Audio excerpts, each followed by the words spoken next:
si j'allais en faire, j'avais l'idée de, je sais pas, une histoire de suivi dans une plateforme. Parce qu'une plateforme, ça me semble vraiment intéressant comme endroit. Alors, le côté aussi industriel, le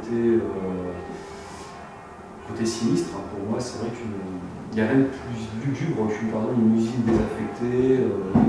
Puis le côté économique aussi derrière, il y a aussi la thématique aussi de l'horreur économique.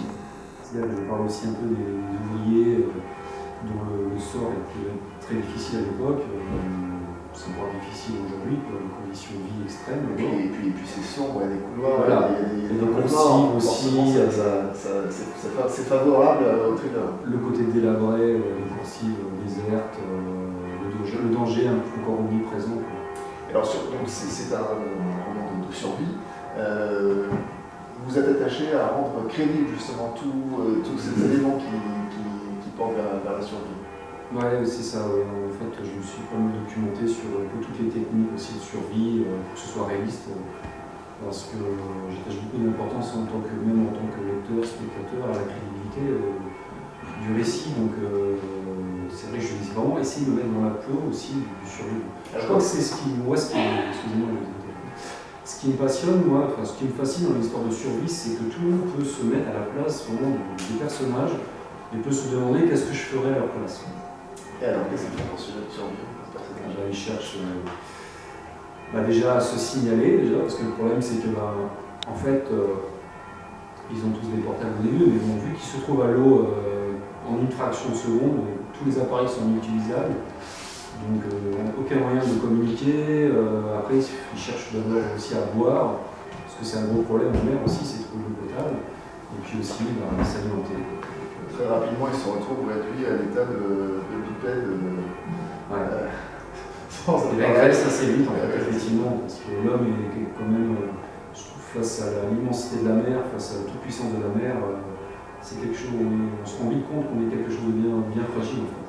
Alors, ils sont 7 voyageurs qui ont survécu, donc il y a le français, il y a un chef d'entreprise français également, une océanographe québécoise, un fêtard allemand, un retraité japonais, un sportif albanais et un duo de moines bouddhistes. Donc, c'est des profils très assaisonnés pour mettre les relations humaines en relief. Ouais, mais c'était aussi c'est un peu le reflet de la vie aussi. C'est vrai que quand vous voyagez, vous croisez un peu tout type de personnes.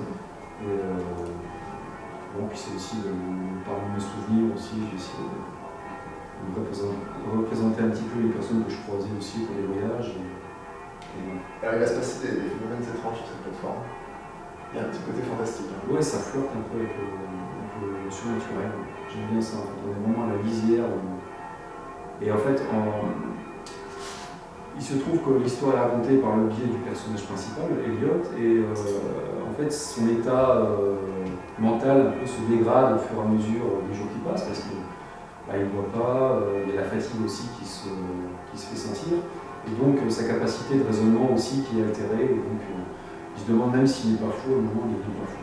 Donc je joue un petit peu sur l'ambiguïté, est-ce que les événements sont surnaturels, ou est-ce que c'est lui qui déraille? Je me suis vraiment amusé. Et alors comment vous faites sentir, puisque c'était notre discussion de cet après-midi, la toute-puissance de la mer? Comment est-ce qu'il la ressent? En fait, l'homme en mer, j'ai envie de dire qu'il n'est pas dans son élément. En fait. Il sent vite il souffre. En fait.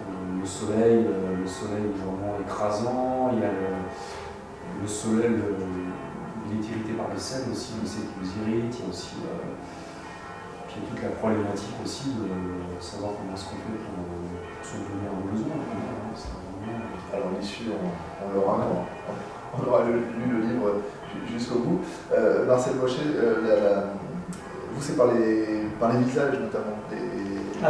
Les visages des marins. Des visages des marins, que ça passe justement cette action de la mer. C'est un peu ça. Les gueules de marins, quand même, on dit. Les gueules de marins, quoi. Oui, en parlant de la puissance de la mer, en fait, parce que quand on s'aperçoit, en fait, quand on navigue un peu, la mer c'est une ennemie, quoi. Il y a vraiment que les Saoudiens qui considèrent la mer comme une amie, quoi. On pose sa belle serviette sur la plage, etc., la mer magnifique, etc. La mer pour un marin qui navigue, c'est une ennemi mortelle. La mer vous veut du mal. Elle veut vous bouffer la mer.